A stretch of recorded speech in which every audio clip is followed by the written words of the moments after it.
El cielo está abierto, la tierra está abierta, el oeste está abierto, el este está abierto, la mitad del cielo sur se abre, la mitad del cielo norte se abre. Las puertas están abiertas de par en par, las barreras tienen descorridos los cerrojos, y he aquí que Ra aparece en el horizonte.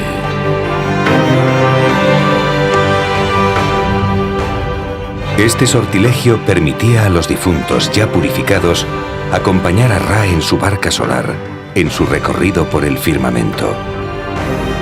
Además, procuraba la aparición del dios solar un día más. Pertenece al más popular de los textos sagrados del antiguo Egipto, el Peri Emeru, el libro para salir a la luz del día, más conocido como el Libro de los Muertos. Estos textos datan de 1500 años antes de Cristo, en el inicio del llamado Imperio Nuevo, época donde el antiguo Egipto alcanza su máximo esplendor. Pero realmente provienen de otros más antiguos. El Libro de los Muertos es una recopilación de diversos escritos funerarios que los antiguos egipcios ya empezaron a dibujar en tumbas y templos hace 5000 años.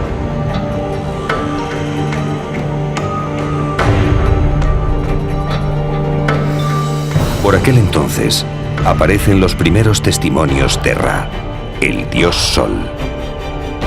Pero junto a ellos se encuentran otros vestigios más difusos. El debate debió surgir al intentar averiguar dónde estaba Ra en las horas de oscuridad. Los antiguos egipcios dedujeron que debía existir un lugar debajo del firmamento donde el sol se regenerase y así poder surgir en un nuevo amanecer. Lo definieron como el inframundo. En él vivirían los dioses y los difuntos merecedores de la vida eterna, pero también sería la morada de las fuerzas del mal y la oscuridad. Es la eterna lucha entre el bien y el mal, entre la luz y la oscuridad, entre la vida y la muerte. Principios opuestos que no pueden existir el uno sin el otro. Mantener el equilibrio entre el inframundo y el mundo real era la máxima preocupación de los antiguos egipcios. La ruptura de esa armonía destruiría su existencia y, por tanto, su máximo anhelo, la eternidad.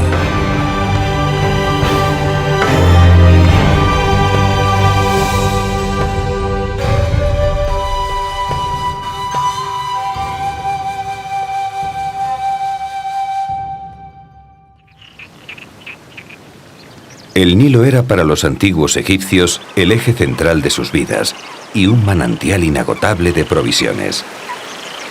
El progreso y el bienestar que alcanzaron gracias a esta fuente de vida posibilitó la creación de una de las civilizaciones más extraordinarias que hayan existido.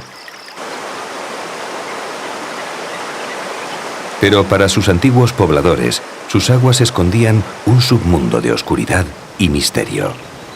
El Nilo era uno de los senderos espirituales que aunaban la vida y la muerte, el mundo real y el inframundo.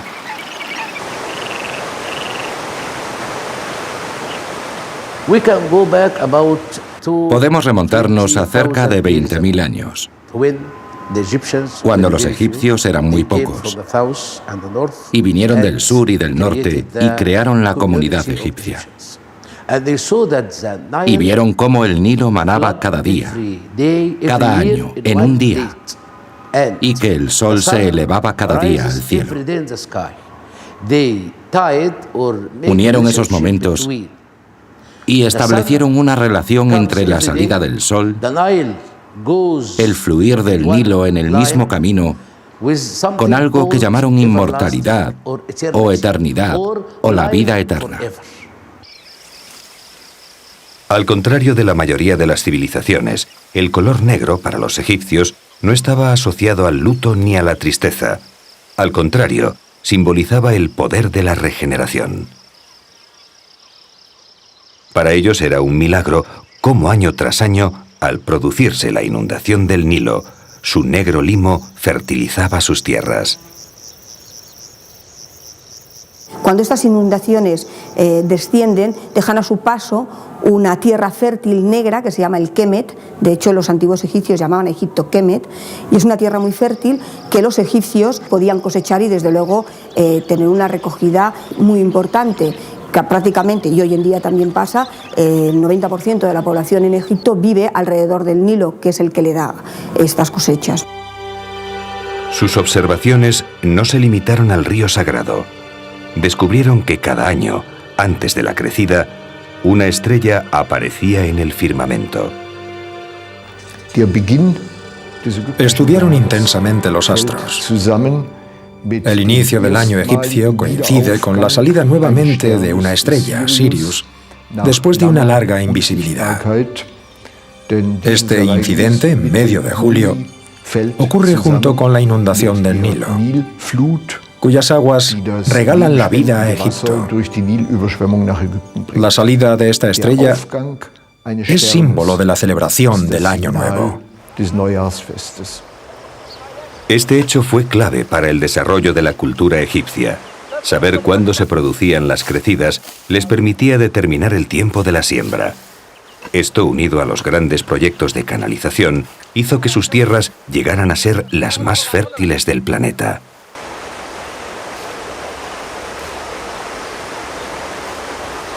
La principal aplicación de estos conocimientos fue el desarrollo del primer y más perfecto calendario que se haya realizado en la antigüedad, siendo la base del que manejamos actualmente. Para los antiguos egipcios, el día en que Sirio aparecía en el firmamento era el primer día del año. Este se dividía en 12 meses de 30 días cada uno. Para que todo cuadrase, al final del año se añadían 5 días, los días de Anubis, el dios con cabeza de chacal. El año tenía 3 estaciones de 4 meses cada una: la época de la inundación, el periodo de las labores agrícolas y el tiempo de la recolección.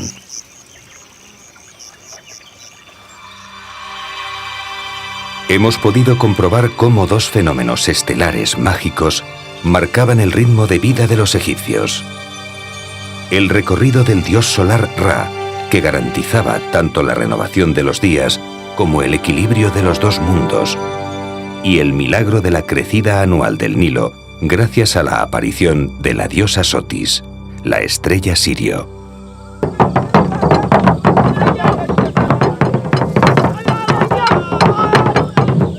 El pueblo Dogón, al sur de Mauritania, también relaciona a Sirio con sus ciclos agrícolas. Esta danza pertenece al Bulu, una ceremonia para favorecer la fertilidad de la tierra antes de las primeras lluvias. La mayoría de las civilizaciones han personificado en entes sobrenaturales los poderes de la creación y las fuerzas de la naturaleza responsables de su supervivencia. Y todas ellas han tratado de comunicarse con sus dioses o incluso transportarse al lugar donde moraban. Los Sánemas, o Yanomamis del norte, viven en una de las zonas menos exploradas de Venezuela, en la cuenca del Caura, afluente del Orinoco. Tienen una curiosa forma de viajar al mundo de los espíritus de la selva. Se trata de esnifar un potente alucinógeno llamado Sacona o yopo, que obtienen de la corteza del ama ají. Con ello consiguen hallar su moresbi, la parte del alma que mora en su animal protector.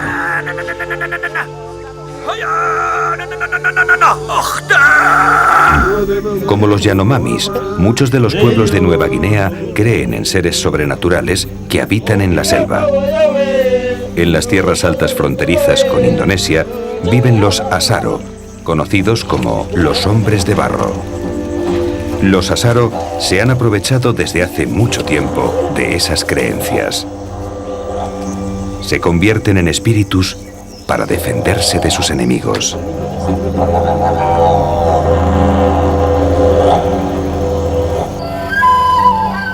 En la Isla del Sol, en el lago Titicaca, el Yatiri rinde culto al Tata Inti, el dios Sol.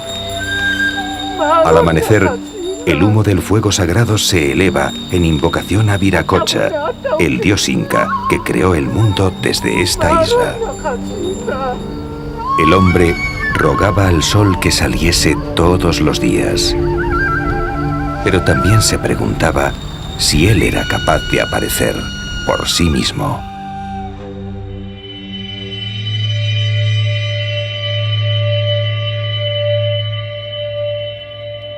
Los antiguos egipcios imaginaban que antes de la creación no había cielo ni tierra, dioses ni hombres, animales ni plantas.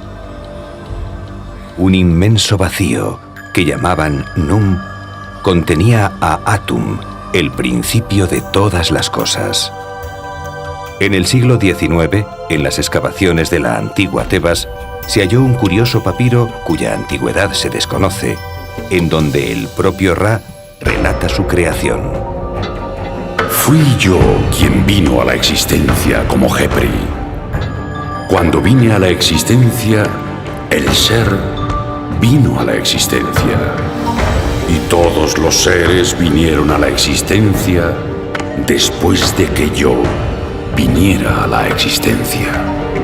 El papiro conocido como Bremner Rind y los primitivos textos de las pirámides fueron las primeras representaciones de los egipcios sobre la creación del mundo y el origen de los dioses.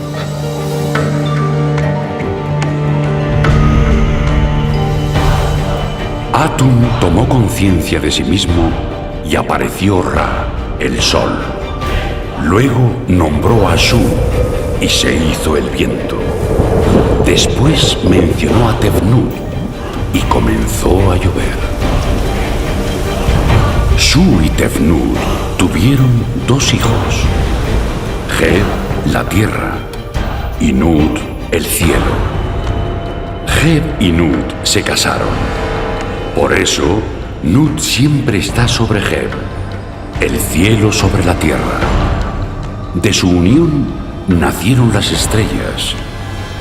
Geb y Nut engendraron a Osiris, Isis, Set y Neftis, y ellos dieron origen a las multitudes que habitan esta tierra.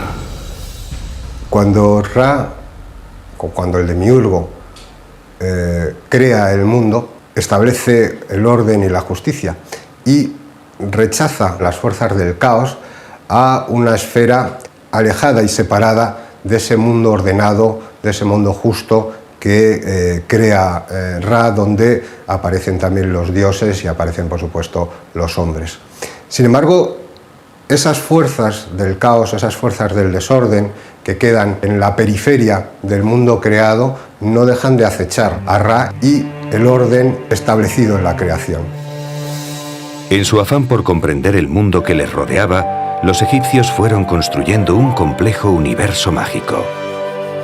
A partir de los textos de las pirámides, grabados sobre el 2350 a.C., los escribas y sacerdotes fueron actualizando los textos según la evolución de las ideas religiosas, hasta llegar a la redacción en el 1300 a.C. del Libro de los Muertos. Sin embargo, 200 años antes, creyeron haber solucionado el enigma de Ra. Dedujeron que tendrían que coexistir dos mundos distintos, el que vemos y otro donde Ra se trasladaba por las noches y donde tendrían que habitar los difuntos. Un lugar misterioso que denominaron inframundo. Junto al mundo real, el plano en el que se desarrollaban las actividades, los egipcios creían en la existencia de otro mundo en donde una serie de divinidades y de seres, junto con los difuntos, moraban en distintas condiciones de existencia. El inframundo era un lugar principalmente de oscuridad. Es precisamente la oscuridad uno de los caracteres más importantes de ese lugar o de ese espacio. Un lugar al donde solamente llegan los rayos del sol en el momento en que el dios Ra penetra en su interior y lleva la iluminación a las almas, a los seres y a los dioses que en él moran. El inframundo es un lugar fértil que recuerda a las orillas del Nilo y en otras ocasiones es un lugar desértico, pedregoso, donde moran y habitan seres malignos que ponen en peligro el orden de la creación. Junto a los dibujos, los jeroglíficos permiten entender el significado de las imágenes. A través de esta lengua escrita en los dibujos, nace un mundo propio que no solo nos describe la realidad de hace 5.000 o 2.000 años, sino es incluso superior. A través de esas palabras, a través de esas imágenes, el antiguo Egipto alcanza una realidad que, en definitiva, es más estable que la auténtica realidad de su vida cotidiana. Pues esa realidad tiene consistencia hasta ahora. Basándonos en las palabras y las imágenes, nosotros tenemos la posibilidad de sumergirnos en ese mundo espiritual y conocer hasta los más mínimos detalles. Es en la tumba de Tutmosis I, faraón de la 18 dinastía, en el 1500 a.C., donde se encuentran las primeras descripciones del enigmático inframundo. Se trata de el libro del Anduat, el libro de lo que hay en el otro mundo, o el libro que hay en la cámara oculta. La forma en que imaginaron el inframundo desborda cualquier imaginación. El libro del Anduat muestra la geografía del más allá, detallando una a una las 12 horas del viaje nocturno de Ra. Los textos y dibujos se completaban con diversas fórmulas funerarias, destinadas principalmente a que el faraón, en su viaje junto al sol, pudiera transformarse junto a él y lograr con Ra su resurrección diaria.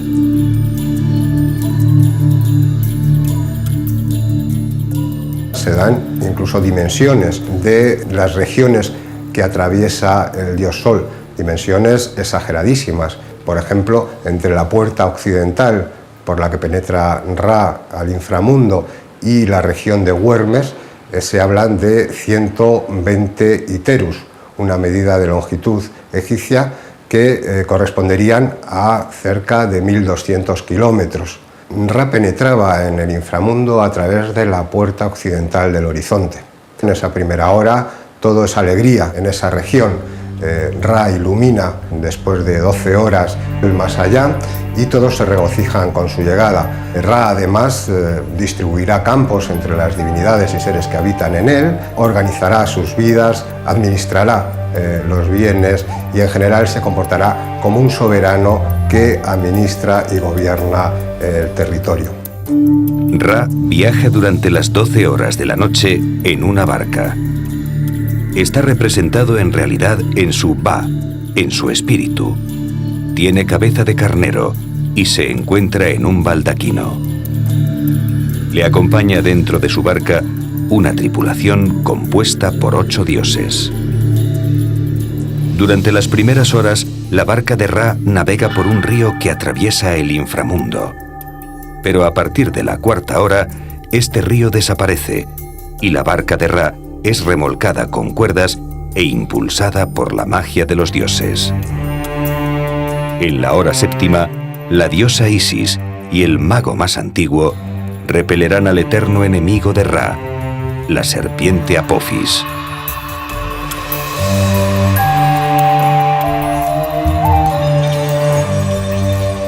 Al finalizar el recorrido, una vez completada la regeneración de Ra, el dios Sol, ya no en la forma de Ba, sino en la forma del escarabajo Kepri.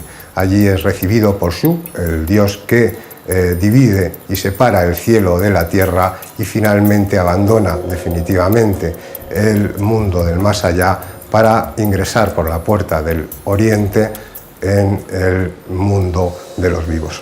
Es difícil saber qué entendían los egipcios por Dios.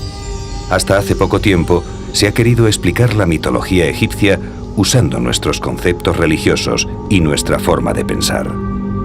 Fue un error. El principal fue no diferenciar entre el lenguaje escrito a través de jeroglíficos o dibujos y el transmitido oralmente, que era el más importante. Lamentablemente, es imposible disponer de registros sonoros. Durante más de 3000 años, los egipcios fueron formulando y perfeccionando su cosmogonía, pero su obsesión sobre todas las cosas era implorar a los dioses a fin de asegurarse la eternidad, superando la muerte terrenal.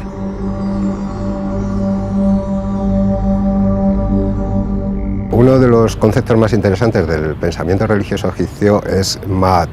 Maat es el orden, la justicia, la verdad. Suele ser representada como una divinidad femenina con una pluma de avestruz en la cabeza o en otras ocasiones como una estatuilla representando a esa misma divinidad. En realidad Maat es el orden tal y como se estableció en el momento de la creación por el demiurgo o por Ra. El antiguo Egipto era un mundo mitológico donde sus habitantes temían la pérdida del orden cósmico, porque eso les llevaría al caos primigenio y no podrían lograr su destino eterno en el mundo mágico de los dioses. Pero para mantener el equilibrio entre esos dos mundos y poder viajar entre ellos, era preciso emplear la misma herramienta que los dioses: la magia. Uno de los aspectos más importantes de la religión egipcia es, sin lugar a dudas, la relación que existe entre la magia y las creencias religiosas. Los egipcios no entendían la una sin la otra. Cualquier aspecto de la vida de los egipcios está vinculado a la religión y, desde luego, a la magia. El Dios creador, el primigenio, va a ser, a través de la palabra, el que va a crear al mundo. Se materializa lo que es la magia para los antiguos egipcios. Cuando no entendían algún suceso o algún acto, etcétera, siempre recurrían a la magia, porque ellos no podían entender que aquello sobrenatural no tuviera relación con la vida terrestre. Lo importante es que esos textos y rituales que se encuentran en los textos de las pirámides, los de los sarcófagos, fueran dicho oralmente, y de ahí la importancia de la palabra. La única manera de que la magia realmente se entienda y quede materializada es a través de la palabra. Los encargados de ejercer la magia eran el gran mago, el faraón, y los sacerdotes. Pero la comunicación con los dioses estaba reservada al único mortal que poseía los poderes mágicos necesarios: el dios viviente, el faraón. Soy Usermaatre Setempenre, Ramsés Meriamón. Salí de Re mientras que mi padre Menmaatre me crió. El mismo Todopoderoso me hizo grande cuando yo era niño, hasta que reiné. Los grandes se postraron ante mí cuando fui instalado, en tanto que hijo mayor, como príncipe heredero en el trono de Geb. 2 veces al año, y gracias a la ubicación del templo de Ramsés II, el sol ilumina el pequeño santuario. El rey es iluminado por Amón y Ra. Las dos formas divinas transmiten sucesivamente al soberano la irradiación necesaria para mantener su naturaleza divina. Los templos eran una de las dos conexiones posibles entre el mundo real y el mundo de los dioses. La otra, evidentemente, eran las tumbas y los templos funerarios. Los rituales y las ceremonias mágicas había que realizarlas en un espacio donde pudiesen comunicarse con los dioses. Un lugar donde éstos tuviesen su otro yo material para ser agasajados y venerados. Un templo egipcio no era un lugar donde los fieles iban a comunicarse o rezar con su Dios, como ocurre en una iglesia cristiana o una mezquita musulmana. Era la morada sagrada de los dioses. El acceso al templo estaba totalmente vedado al pueblo, que solo podía acceder al primer patio. El resto estaba reservado a los sacerdotes y, por supuesto, al faraón. Aunque el faraón era el encargado de mantener el orden universal y el culto a los dioses, en la práctica, las ofrendas que se realizaban en los templos tenían que ser llevadas a cabo por otro tipo de personas, delegados del faraón, para que pudiera mantenerse el debido culto a las divinidades en todos los templos de Egipto. Esos personajes eran los sacerdotes.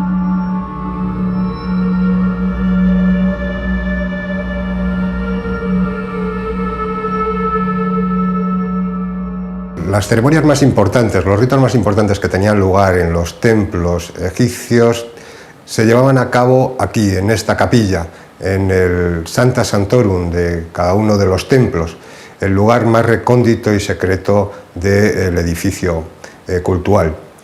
Aunque las ceremonias y la preparación de las ceremonias tenían lugar o empezaban mucho antes del amanecer, era precisamente en el momento en que los rayos del sol se elevaban por el horizonte cuando el sacerdote penetraba en esta cámara y se acercaba a este sagrario donde era guardada la estatua del dios.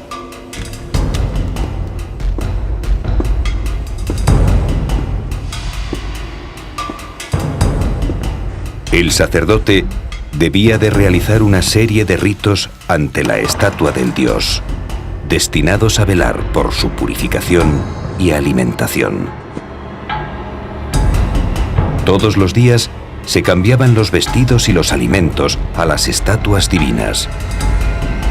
Acabadas esas ceremonias, las puertas del santuario se cerraban y el sacerdote abandonaba la estancia, una vez terminados todos los ceremoniales.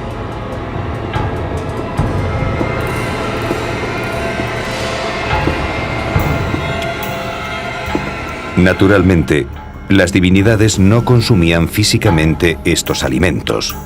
Tomaban la parte inmaterial, su esencia, que era con lo que se nutrían. Estos alimentos eran retirados al finalizar el día y repartidos entre el personal del templo.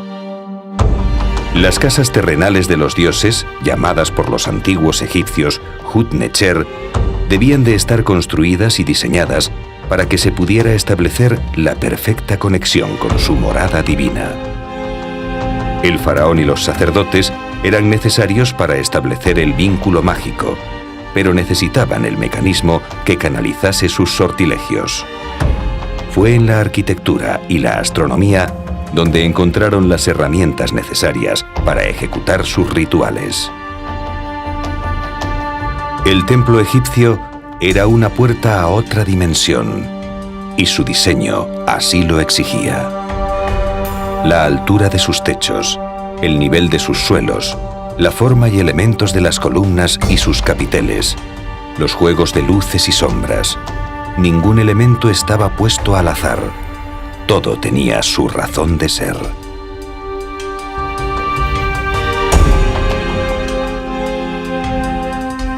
Al ser una residencia divina, debía de ser eterna. Por este motivo, su emplazamiento, orientación y los materiales de construcción tenían que ser cuidadosamente elegidos para tal fin. Al principio se utilizó el adobe, pero enseguida se sustituyó por materiales más duraderos. Esto supuso tener que desplazarse largas distancias para conseguirlos. Los constructores no se ciñeron solo a crear una morada a los dioses. El templo egipcio también era una representación del mundo y el cosmos. La explicación de las extraordinarias dimensiones de los templos del Nilo obedece a la concepción de la arquitectura mitológica egipcia, pues mientras los clásicos griegos y romanos construyeron siguiendo un patrón de proporciones humanas, los egipcios edificaron a medida de los dioses.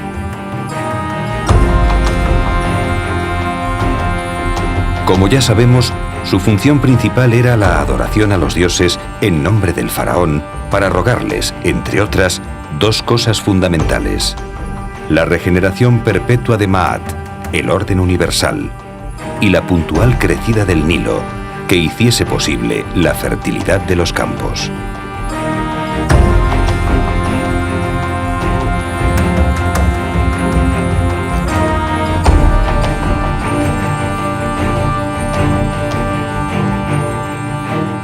Pero su misión no se reducía solo al culto. Los templos eran centros de erudición y sabiduría. En ellos se formaba e iniciaba en los conocimientos de la magia y se guardaban los escritos sagrados. La forma de vida de los egipcios dependía en gran parte de los sacerdotes. La medida del tiempo, los calendarios, las fiestas y el culto a los dioses se decidían y proyectaban dentro de los templos. En todos estos actos, los dioses eran invocados a través de la magia. Era el modo de establecer la conexión entre la dimensión celestial y el mundo terrestre.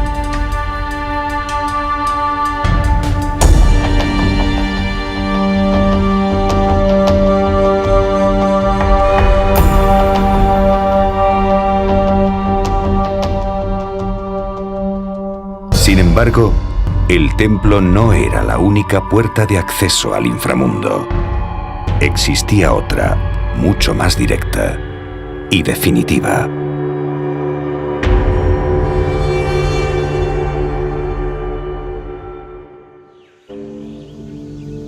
En el extremo oriental de Papúa Nueva Guinea se encuentra un lugar tenebroso llamado por los nativos la Roca Sagrada. Desde lo alto, las momias de los Cucucucu velan por este pueblo de guerreros feroces.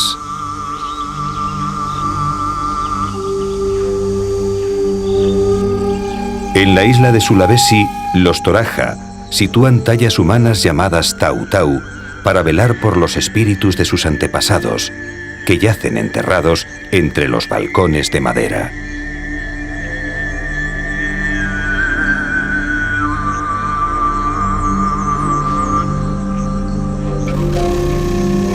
El hombre no se conformó solo con lograr el beneplácito de los dioses. Sabemos a través de muchas culturas que su afán era ir más allá, intentar superar la muerte y reunirse con su creador para vivir con él eternamente. En el Perú, dos culturas emularon a los egipcios en sus fórmulas funerarias. La cultura Moche, hace 2000 años, enterraba a sus gobernantes en pirámides con infinidad de objetos y alimentos para asegurarles su existencia en la otra vida. Cientos de años más tarde, los chachapoyas, que vivían en la sorprendente fortaleza pétrea de Cuelap, momificaron a sus cadáveres. Para conservarlos, primero los vaciaban y luego los sellaban. Los enterraban envueltos en varias capas de tela que más tarde adornaban con rasgos del difunto. El propósito siempre era el mismo. Había que conservar el cadáver para que su forma inmaterial pudiese vivir en el más allá.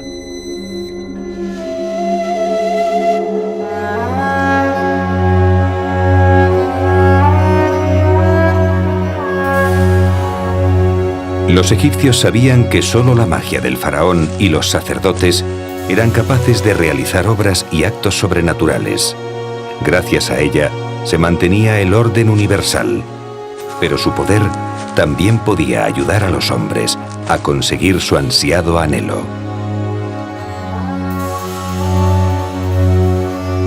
Había que lograr que el fallecido llegase al mundo de los dioses.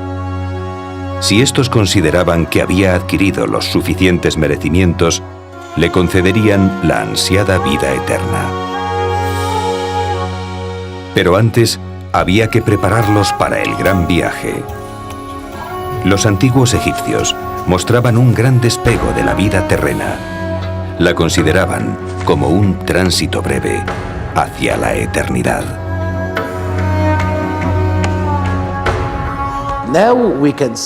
Podemos, por lo tanto, decir que para ellos lo más importante era la vida después de la muerte, no la vida terrenal. La vida terrenal era solo una vida temporal para ir al cielo, para la vida después de la muerte. Para que esto fuera posible, el ser humano tenía que estar preparado para ese tránsito. Los egipcios dedujeron, por tanto, que el cuerpo humano debería estar compuesto por elementos adaptables a los dos mundos. Unos tendrían que ser materiales y otros inmateriales. Al principio de la creación, cuando el demiurgo crea a los seres humanos, les proporciona un cuerpo con una serie de elementos primordiales para que puedan hacer frente a todas sus necesidades terrenas y espirituales.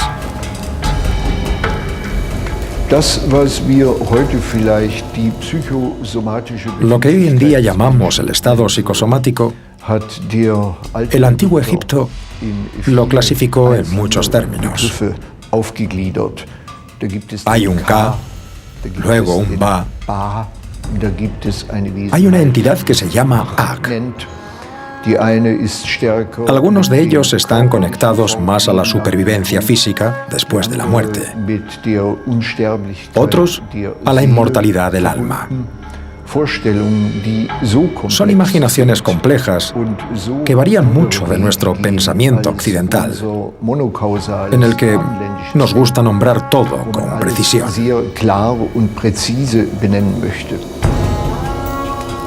El concepto de la momificación era el mismo que el de las estatuas divinas en los templos. La estatua hacía de soporte material al dios venerado y servía de enlace entre los dos planos de existencia. Para comunicarse con él, debía de existir su otro yo material. Según ese criterio, los egipcios consideraron que para que el cuerpo espiritual asegurase su eternidad en el paraíso, era necesario que el terrenal fuese también conservado eternamente por medio de este proceso.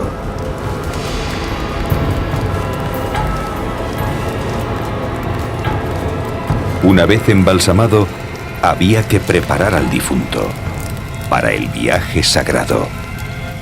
Im Zusammenhang der Bestattungszeremonien, wie sie in vielen Gräbern, con respecto a las ceremonias del enterramiento, son descritas en muchas tumbas y papiros. Un acto central es la llamada apertura de la boca. El sacerdote abre de manera simbólica los ojos, la nariz y la boca del muerto momificado, y le devuelve la potencia de los sentidos. El difunto vuelve a ver, oler, respirar y hablar.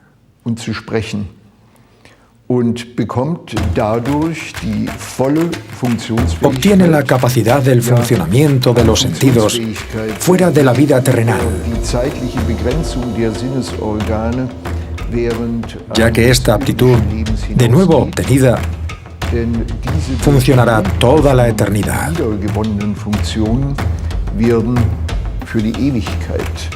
El muerto puede vivir eternamente. Dadurch in alle Ewigkeit lebensfähig und aktionsfähig.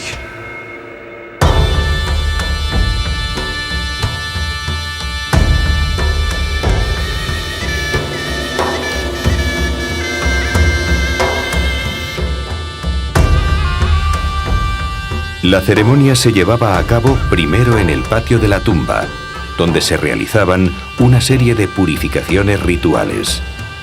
Después, en la sala del sarcófago, tenía lugar una interesante dramatización en la cual uno de los sacerdotes hacía el papel de difunto y tenía que ser despertado por el hijo del fallecido.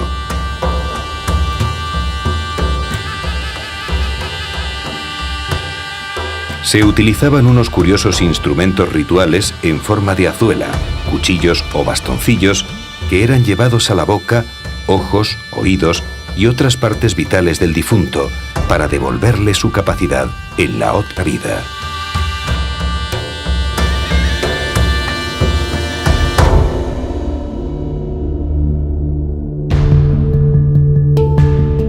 Una vez en el más allá, el difunto tiene que superar el juicio ante Osiris, el dios de la resurrección. Ante 42 jueces, tiene que demostrar su integridad moral. Es la llamada confesión negativa de los pecados.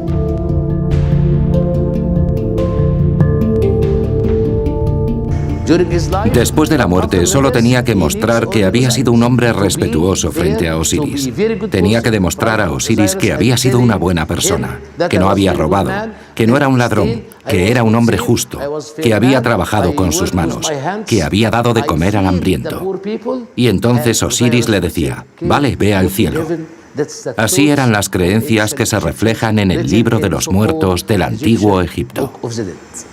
Junto a la declaración de inocencia, el juicio del difunto, otro importante episodio que parece acontecer en la sala de la verdad, en la sala de la justicia, es el pesaje del corazón. En ella, ante Osiris, está colocada una gran balanza en donde se va a llevar a cabo el pesaje del corazón. En la escena aparecen distintas divinidades como Horus o Anubis, que tienen el papel de acompañar al difunto hasta la estancia donde se halla la balanza y el dios Osiris. El pesaje del corazón consistía básicamente en la colocación de este órgano en uno de los platos de la balanza, y contra él se pesaba la pluma de Maat, la diosa de la verdad, de la justicia. En el caso de que sus pecados pesasen más que la pluma, el difunto era devorado por Amnit, un monstruo mitad hipopótamo, mitad cocodrilo, mitad león. Esto suponía pasar una eternidad como un no ser, condenado al castigo del infierno egipcio. Si su corazón pesaba menos que la pluma, el difunto era declarado justificado y considerado un bienaventurado. A partir de ese momento, vivirá una plácida existencia en el más allá, junto a Osiris.